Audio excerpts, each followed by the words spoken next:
Good morning. Welcome to Monday Morning Roar. Today is Monday, the 21st of December. The topic for today is leadership phrases.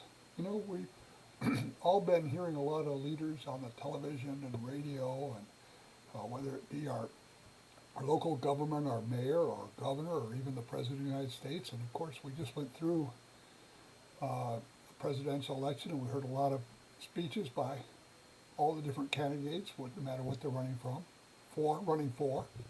And it's interesting to know that I've always thought of, what they say and whether or not they're really leading in their phrases. And I think there's some very specific leadership phrases that we should listen to. And and as leaders, we need to make sure we're using these because it really helps to us to lead. So I'm going to go through about five of them today. The first one is, we will get through this together. Now, this is really kind of apropos now because what we're going through with this pandemic and all the different crises we're going through. And it's giving the team assurance of teamwork. We're all gonna work in this together. I'm not gonna do it all myself, and I'm not expecting you to do it yourself. We're gonna get through this all together. So that's a real important phrase. We will get through this together.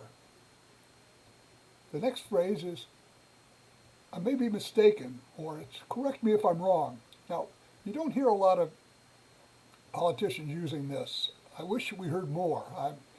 When that rare moment I do, I always think, wow, that's the person I want to vote for, because if they can say that, that means they're willing to change if they find out something different. They're not necessarily sure of the truth, but they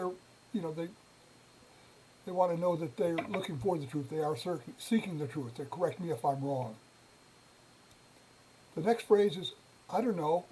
What do you think? When asked a question, sometimes people ask questions and you really haven't prepared, or you really don't have enough information, and yet they want to fully answer for it. And that's sometimes very difficult to do. So it's just saying, I don't know, and what do you think, to start gathering some information.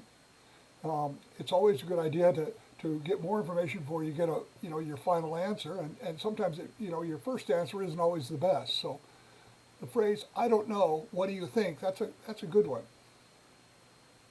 The next phrase is, let's put together a plan. Whenever we're talking about a problem or something that's going wrong, it's really easy to complain about it and tell what's wrong and everything. But until you have a plan and a solution and a plan to reach that solution, it really doesn't do much good. So having a leader say, let's put together a plan, and actually really do that, bring the people together and get a plan to reach the solution. Complaints are what start things out, but they're not the end. That's not what it's all about, is complaining. It's all about putting together a plan to reach the solution. So let's put together a plan is a great leadership phrase. And the last phrase I have is actually came directly from a president, Harry S. Truman. Something he had a plaque on his desk, and it said, the buck stops here. It's all about accountability. When things get to the point of the leader, there's nobody he can turn to and say, well, it's somebody else's fault. Somebody else should have done something. The buck stops here. It's full accountability. As a leader, you're fully accountable for your team, for whoever you're leading. And accountability is very important. So as we go towards this holiday season, and our leadership is talking with us different things, and we're going through some changes in our government, remember these phrases, and have a great week, and I'll talk to you next week. Thank you.